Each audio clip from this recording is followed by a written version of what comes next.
We are taking a break from our normal Xenoverse video before I've given you the top and bottom 5 non-DLC stock characters. Now we're going to go over, in a two-part series, the first one being this video, the one you clicked on, the top 5 stages in Dragon Ball Xenoverse 2.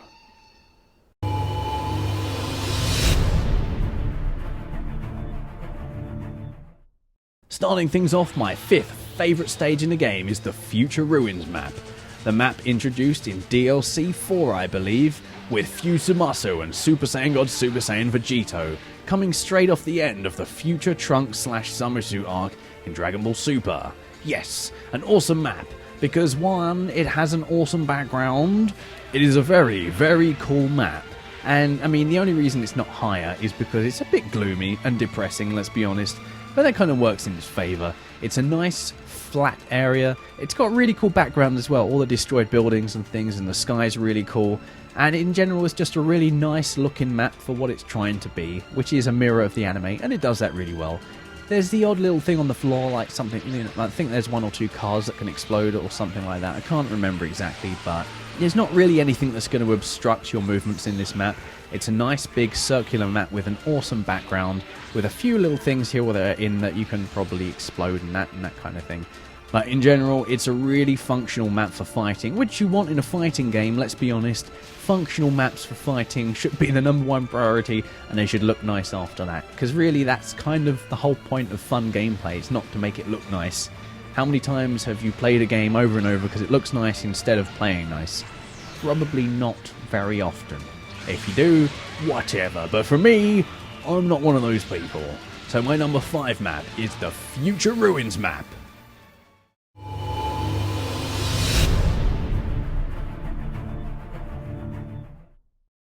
My number 4 map is the tournament stage, the world tournament stage I should say. It's one of those maps where there's stuff wrong with it, but there's just so much right with it at the same time. It's an absolute classic map, and everyone's first stage you go in to test loads of stuff. Why? Because you start so close to the enemy, it's such a small stage. It's just, there's nothing to get in the way. It's an arena, there's no ring out, it's literally just an arena, a very small area to fight in, a very small vertical limit. There's no obstructions, it's literally just a stage, fight. It's really great for testing out combos, testing out general super moves and stuff in general. And the only reason it's lower on the list than I reckon some people think it should be is, well, I mean, just hear me out on this one. Okay, so the noise from the crowd. It's annoying, let's be honest. It's quite annoying just hearing the cheering constantly. If we got Margin Vegeta to come along and blast him into oblivion, it might be number 3. And also because one of the strengths is how small it is, but because of that, it's really small. And that might sound a bit weird to say, but when you do combos that knock them away and they end up going off to the right instead of directly in front of you, it looks a bit weird, and sometimes it can make your combos not hit and stuff like that. But those reasons aside, it's one of the best maps in the game. We all know it, we all love it, we all played it loads and loads of times to death. It doesn't help that some of the worst parallel quests, like Parallel Quest 100, happen on it, but, you know, take what you can get. That is my number 4 stage. What is number 3? Well, I'm glad you asked, and I will tell you.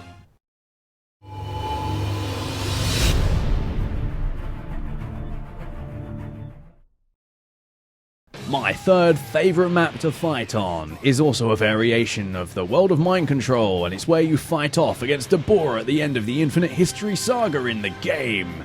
This is the Time Rift. An awesome, massive stage with a huge vertical limit, which allows you to test combos, just fight in general, just really well with a nice, awesome, really cool, distorted Time Rift background. It's just really nice. There's nothing to get in your way. It's an extremely functional map. And the only thing that keeps it from being number 1 is it's kind of gloomy, and it's really hard to do floor combos because there's just such a massive vertical limit on this stage. So with those reasons aside, that's why it's number 3 on this list. But in general, it's a really cool map, one of the best. I absolutely love this map, and if you've noticed in my character guides, it's also in every single video. So, what will be number 2? Let's take a look and see with our eyes.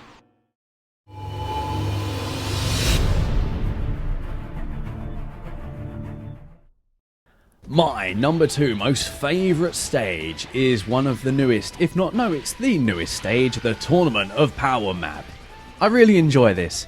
It's just so lovely playing on this stage. It's nice and flat. There's a few little rocks and things and obstructions to make it interesting, but in general, it's just got a really nice atmosphere. There's things off in the background, there's stuff in the mid to far distance, there's stuff in the foreground, there's, like I say, the rocks, there's the debris, what makes the border of the actual map itself. You've got things in the distance. It's a nice, visually pleasing map. It looks basically the same as the map in the Dragon Ball Super anime. It's very functional as a map, but, you know, like I said, without being boring. It's got stuff in it, and it allows you to fight to your fullest potential.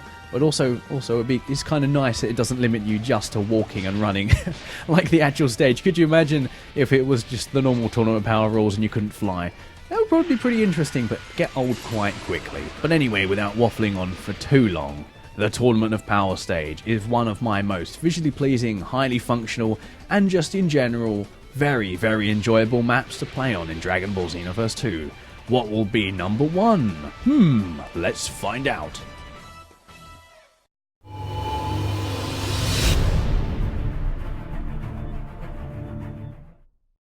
My number 1 most favourite stage in the entire game is the Time Chamber. If you haven't noticed in my character guides, every character is gone and done on the Time Chamber stage. It's just one of the best stages. It's so big, there's almost no obstacles. The only obstacle in there is the actual Time Chamber, and you can level it to the ground, basically.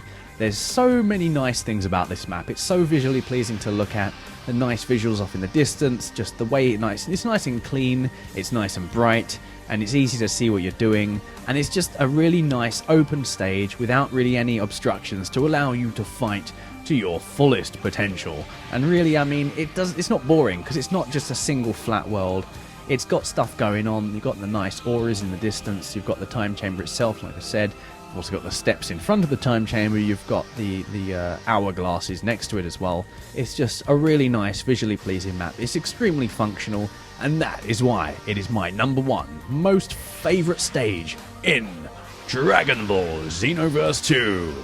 If you would like something a little more negative, if you would like to see my least favourite stages in the entire game, luckily I've made that video as well. And that will come next week if you're watching this when it's just being uploaded. If not, probably already made. You can check the playlist that this video is in, or at the end of the video. It will be at the end of the video as well. Or will it? Maybe it's not out yet. Who knows? But until then, stay tuned for the next exciting episode of AxoniusRex.